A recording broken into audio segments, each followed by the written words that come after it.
question pour Arthur. Tu as 1 an pour te lancer avec une chaîne YouTube de zéro. C'est Vincent qui pose la question. Avec un objectif de monétisation en affiliation, tu choisis une niche B2B boring, mais qui rapporte. Choisir son CRM, par exemple. Quel plan d'action mets-tu en place les premiers jours, premières semaines, premiers mois? Je précise que permettre d'être full-time sur le projet.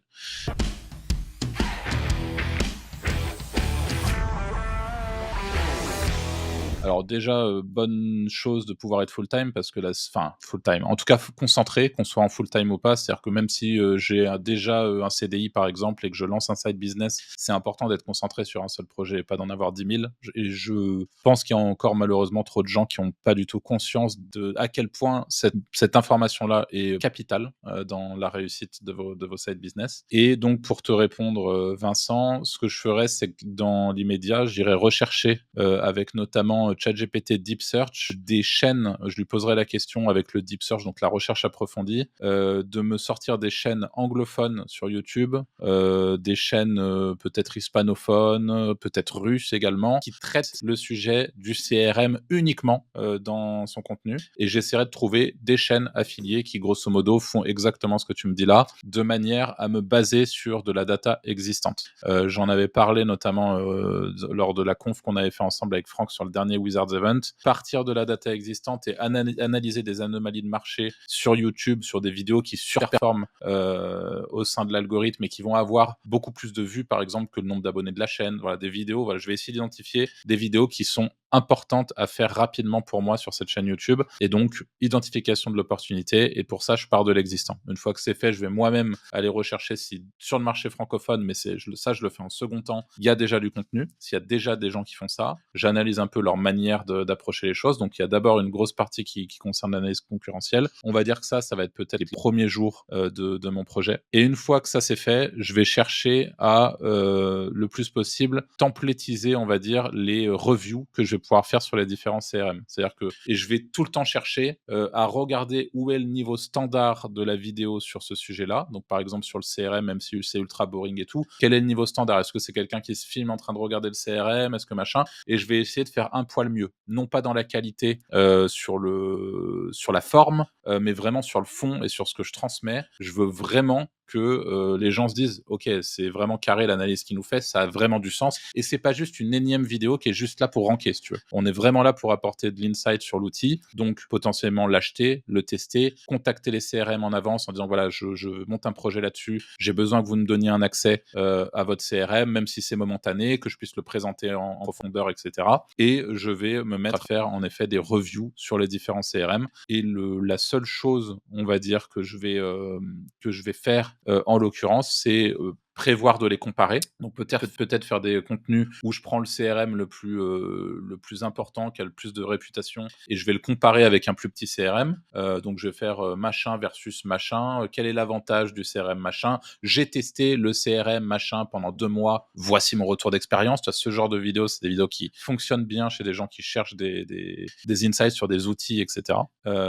Et surtout, ce que je vais faire, c'est que je vais très vite également négocier des promos avec les différents CRM parce que c'est extrêmement important sur YouTube, pour pouvoir donner une raison aux gens aux personnes qui viennent voir ma vidéo, de passer par mon lien d'affiliation, soit parce qu'il y a un code promo qui traque, etc. Encore une fois, c'est très très important d'implémenter ça sur YouTube. Et après, pour te répondre, en fait, la réalité, c'est qu'il n'y a pas vraiment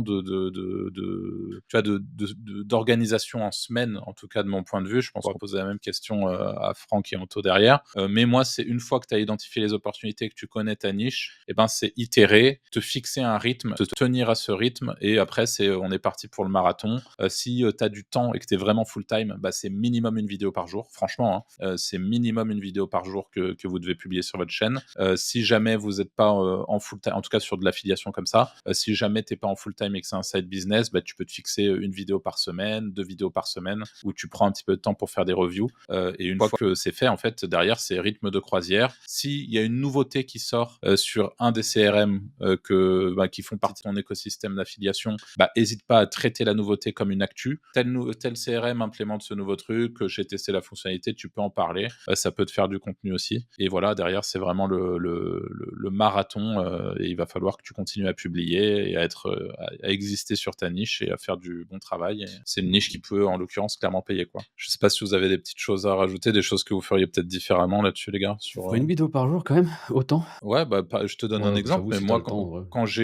quand j'étais streamer sur Mmh. ma chaîne de jeux vidéo, je faisais mon stream le matin de 7h à midi Mmh. et l'après-midi, je faisais ma vidéo. Et en fait, ça veut pas dire se tuer, encore une fois, à faire des vidéos ultra Non. montées, mais tu vois, c'est juste faire une bonne vidéo un peu travaillée sur le sujet du CRM. Tu vois, tu prends C'est 45 minutes à regarder le CRM, à te mettre dessus, à regarder les fonctionnalités, voir ce que tu peux dire, prendre quelques notes. Franchement, en 2-3 heures, ouais, ça Ouais, moi, pas plus de trucs, globalement, c'est la bonne strat, hein. Je pense, juste, tu as beaucoup de, dans les contenus que tu vas faire, je pense qu'un truc qui est bien aussi, c'est vraiment les tutos. Tu as Oui. le donner un avis sur un produit, mais tu as aussi, faire un tuto et des trucs comme ça et je pense que ça peut t'apporter le trust, au fil du temps et après, tu as tout ce qui va avec, mais évidemment, attraper les emails avec, des lead magnets et des trucs comme ça, tu vois, sur le sujet des CRM, Ouais, carrément. je sais pas comment tu peux mettre ça en place, mais tu peux juste faire un lead magnet, je sais pas moi, mon classement, des CRM, ou mes petits tutos CRM, pour, tel truc et ainsi de suite.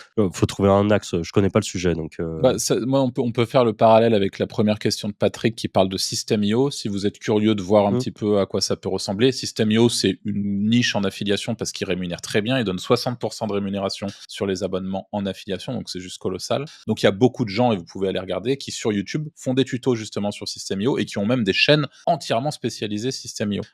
Donc comment faire une séquence mail sur System.io, comment faire ci, comment faire ça. Et en fait, ils vont très loin dans les tutos liés à l'outil. Donc c'est, en effet, tu fais très bien de le dire parce que j'en ai pas parlé, mais surtout pour le CRM où des fois c'est un peu complexe, faire des tutos sur des parties spécifiques du CRM, c'est clairement un bon moyen d'avoir du trafic et potentiellement de faire de la figue. Merci à tous d'avoir regardé cet épisode avec nous. Comme d'habitude, si vous avez des questions restantes, n'hésitez pas à les poser en commentaire. Si l'épisode vous a plu, n'hésitez pas à le liker, à laisser un petit commentaire justement, à vous abonner à la chaîne YouTube, en tout cas vérifier que vous êtes bien abonné. Il y en a beaucoup qui nous regardent sans être abonnés.